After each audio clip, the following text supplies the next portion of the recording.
Crypto needs the retail participants to come back to these communities, to buy in, to believe, to drive price, because that's what's going to get institutions back engaged. Institutions intellectually understand this business. They had blockchain versus Bitcoin versus Ethereum. They've done all their homework. They're gun shy. It is going to take energy, price. Energy is price. Real Vision CEO Raoul and Galaxy Digital founder Mike Novogratz recently shared their insights on the cryptocurrency landscape for 2023. Despite the challenges of the crypto market in the previous year, they observed that the prices of Bitcoin and Ethereum have remained constant, indicating the resilience of cryptocurrencies. Novogratz noted that while last year was a difficult one for the crypto market, the stability of the leading cryptocurrencies was a positive sign.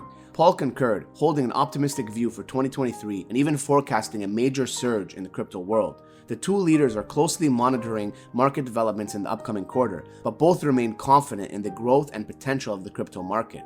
They also discussed the criticism surrounding Binance CEO CZ and emphasized the important role that key leaders play in the crypto market's success. Before we get into the video, if you like finance videos, please support our channel by liking the video, subscribing, and dropping your questions or comments below.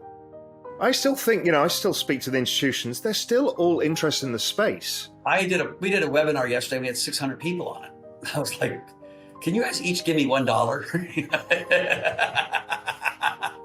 But I don't see a lack of interest. They're just gun shy. And you know what institutions are like. Think about the two big Canadian pension funds. Two of the four big Canadian pension funds made big investments into crypto in 2021. 400 or 300 million into Celsius and 400 million into FTX. Both zeros within 6 months of making the investment.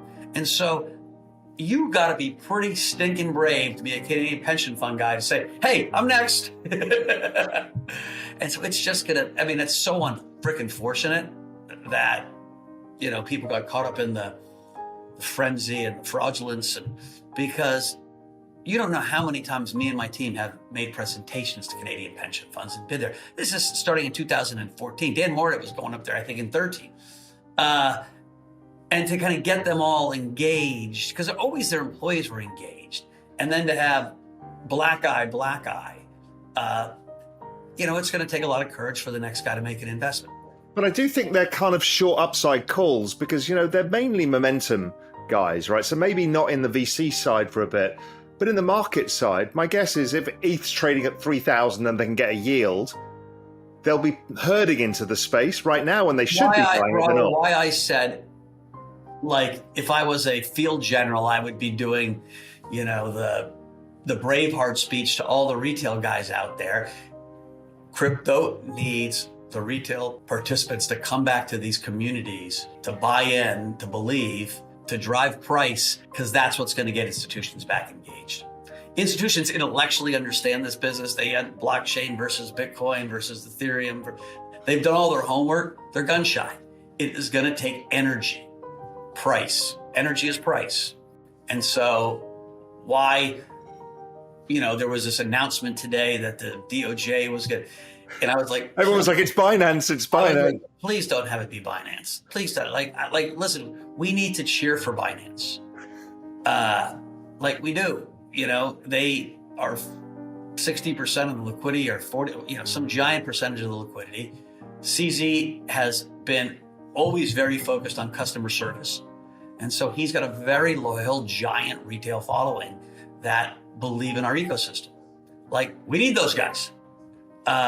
And it drives me crazy how many people on Twitter and other media, just want to smash people down and would be nothing happier than if CZ, stepped on a banana peel and slipped on his ass. It's the wrong thinking.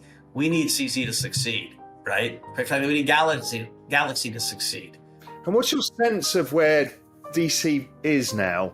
Because they've just got a bloody chin from this whole thing. Yeah, I think the Republicans, McHenry, who's running the banking committee now, Tom Emmer is a great fan of crypto, who's the majority whip from Minnesota.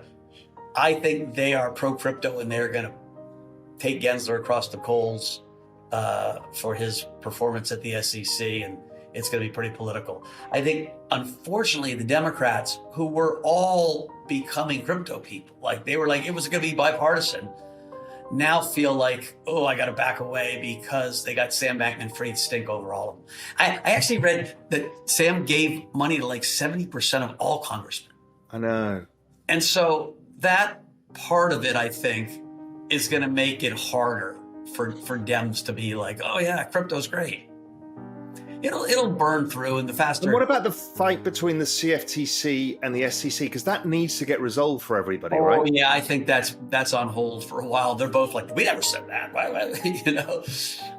listen, they were both very, very close with Sam, and again, a lot of people were, and a lot of people got snookered, but Sam was negotiating to pretty much have dominance of a cash exchange that the CFTC regulates. And, the SEC was going to bless that as long as they got to do, non-Bitcoin and Ether. And so there was this negotiation going on that was this close to getting done. And so I think they're both just trying to stay as far away from it as possible and to be as tough as they can right now. But somebody's got to do something proactive, because the space is on hold, really, until somebody makes a decision of how to do this. It might take the next administration. Thank you for watching our video. For more finance content, don't forget to like the video and subscribe to the channel. And remember, when in doubt, just hodl.